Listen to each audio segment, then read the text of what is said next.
آگے بڑھائیں گے اور ابھی آپ کو بتائیں کہ army chief general Raheel Sharif نے فوجی عدالتوں سے سزا پانے والے 7 دہشت گردوں کی سزائے موت کی توثیق کر دی ہے۔ دہشت گرد فورسز اور شہریوں پر حملے اور فرقہ وارانہ ٹارگٹ کلنگ میں ملوث تھے۔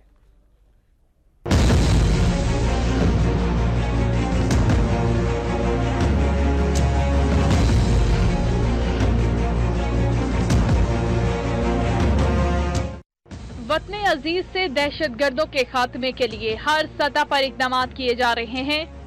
آئی ایس پی آر کے مطابق سنگین جرائم میں ملوث 7 دہشت گردوں کو فوجی عدالتوں نے سزائے موت سنائی ہے، جس کی army chief general Raheel Sharif نے تصدیق کر دی ہے۔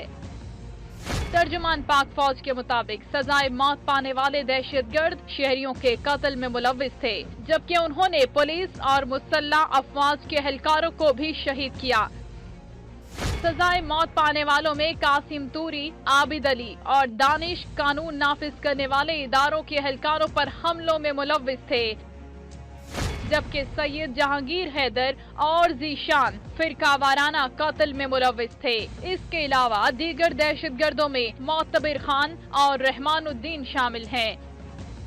ترجمان نے کہا کہ ان دہشت گردوں کا تعلق کالعدم تنظیموں سے تھا، جبکہ دہشت گردوں نے ٹرائل کے دوران عدالت کے روبرو اپنے جرائم کا اعتراف بھی کر لیا اور ان کے قبضے سے اسلحہ اور گولہ بارود بھی برآمد کیا گیا۔ واضح رہے کہ نیشنل ایکشن پلان کے تحت فوجی عدالتوں کا قیام عمل میں آیا، جس کا مقصد وطن عزیز کے دشمن عناصر کے کیسز کو تیز رفتاری سے نمٹا کر انصاف کے تقاضے پورے کرنے ہیں۔